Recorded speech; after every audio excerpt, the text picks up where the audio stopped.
SPN9 news. SPN9 news में आपका स्वागत है और मैं हूं आपके साथ नेहा।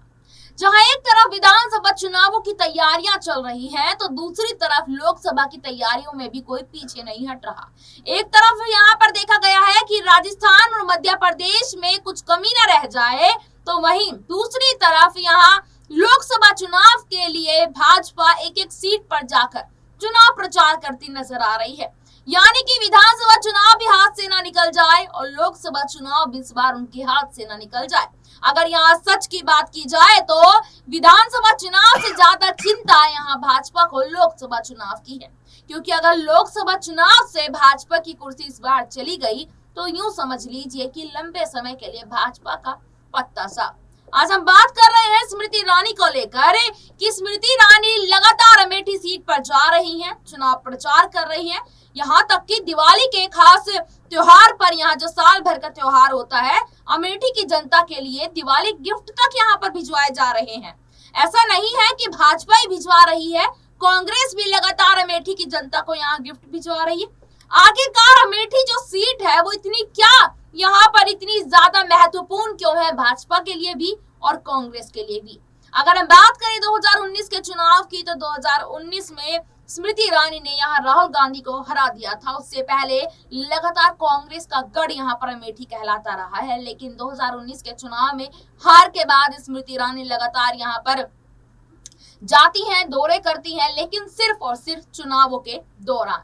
यह अमेठी की जनता खुद कहती यहाँ पर नजर आई है कि जब चुनाव नजदीक आता है तब भाजपा का एक बड़े से बड़ा और दिग्गज से दिग्गज नेता अमेठी की जमीन पर उतरकर अमेठी की जनता से उनके हालचाल पूछता है, लेकिन जब चुनाव के नतीजे आ जाते हैं उसके बाद एक नेता भी यहाँ पर कोई भटकता नहीं।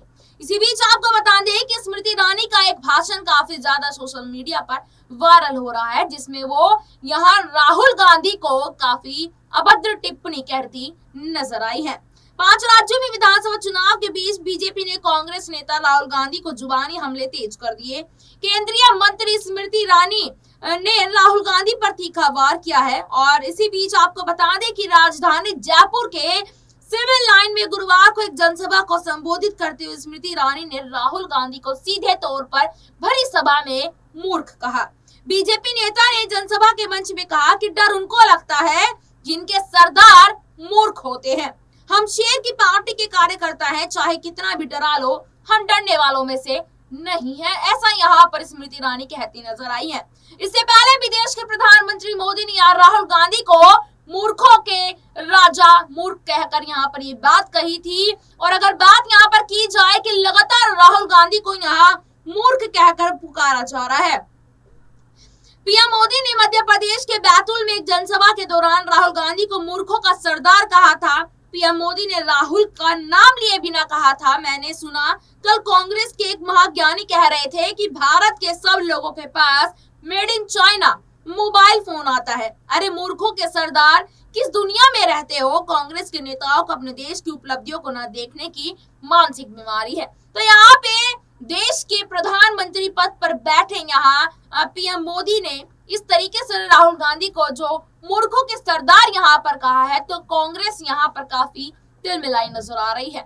इस रिपोर्ट को लेकर हम आपके लिए एक वीडियो लेकर आए हैं, तो सबसे पहले आप ये वीडियो देखिए। भारती का जयकारा कुछ ऐसा लगना चाहिए और कांग्रेस का वो युवराज जिसको हमने अमेठी में पछाड़ा, जिसने भारत के टुकड़े होने का नारा दिया, ऐसे उद्दंड व्यक्ति के कानों तक आपकी आवाज जानी चाहिए। बोलो भारत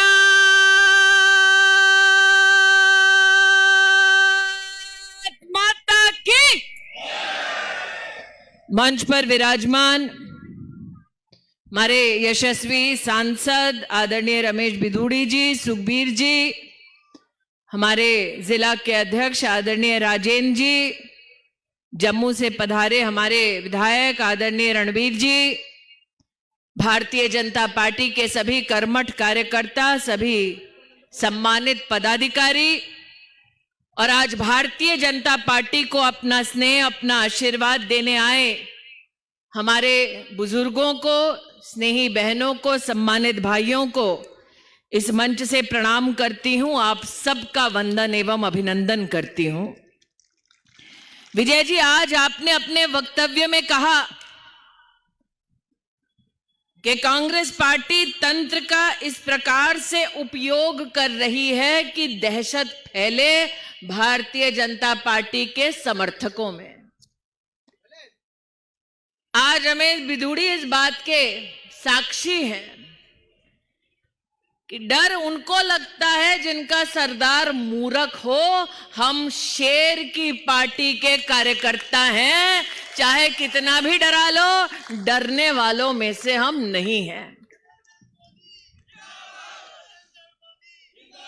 करिश्मा देखिए उस नेता का। मैंने नेता का नाम नहीं लिया, मैंने कहा एक तरफ सरदार जिनका मूर्ख, दूसरी तरफ जिस पार्टी का नेता शेर। और जैसे ही मैंने कहा नेता शेर की तरह दहाड़ता है, शेर की तरह सिंहावलोकन करता है, शेर की तरह भारत का नाम रोशन करता है, तो जनता के मुख से शेर की नाम आया। उस जुझारू नेता का नाम क्या है? उस जुझारू नेता का नाम क्या है? उस जुझारू नेता का नाम क्या है? आज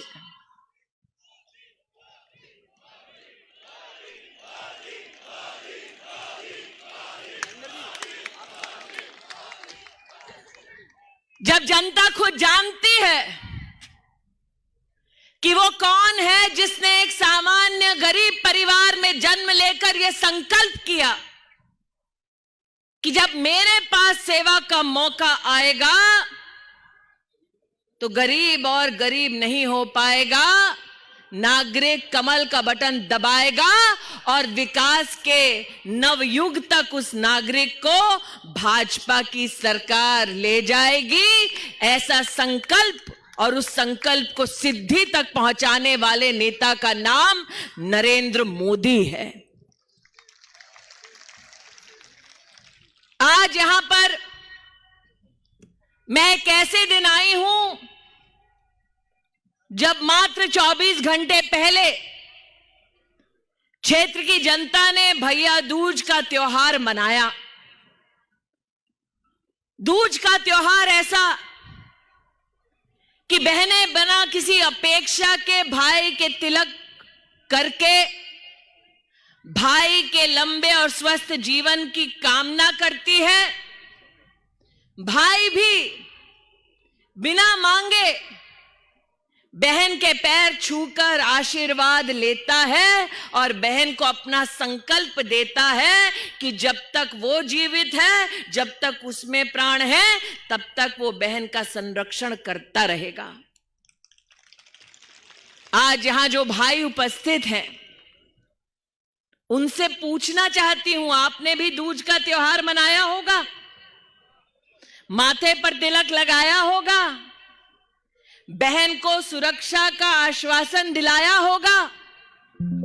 उन भाइयों से पूछना चाहती हूं, कैसा लगा उस भाई को जब भीलवाड़ा में एक बच्ची के साथ दुष्कर्म होता है, उसका बलात्कार होता है, उसके टुकड़े टुकड़े किए जाते हैं, भट्टी में फेंक दिया जाता है और लड़की का केवल एक हाथ बाहर रह जाता है।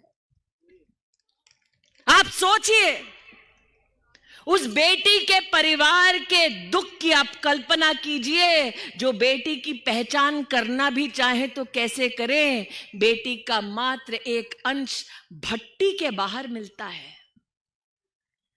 वो कौन मां है आज जिसका दिल नहीं दहलता ये जानकर कि बेटी अगर चौखट लांगे सुबह तो शाम को शायद सम्मान सहित नहीं लौटेगी? वो कौन सा पिता है जो आज वीरों की इस भूमि पर सर उठाकर मुझे गारंटी दे सके कि हां, गरीब परिवार। तो आपने यहाँ पर ये वीडियो देखा कि स्मृति ईरानी किस तरीके से यहाँ जनसभा को संबोधित करते हुए राहुल गांधी पर लगातार वार के ऊपर वार करती नजर आ रही है। इस रिपोर्ट को लेकर आपकी क्या राय है, हमें कमेंट बॉक्स में जरूर बताएं और देखते रहिए SPN9 न्यूज। धन्यवाद।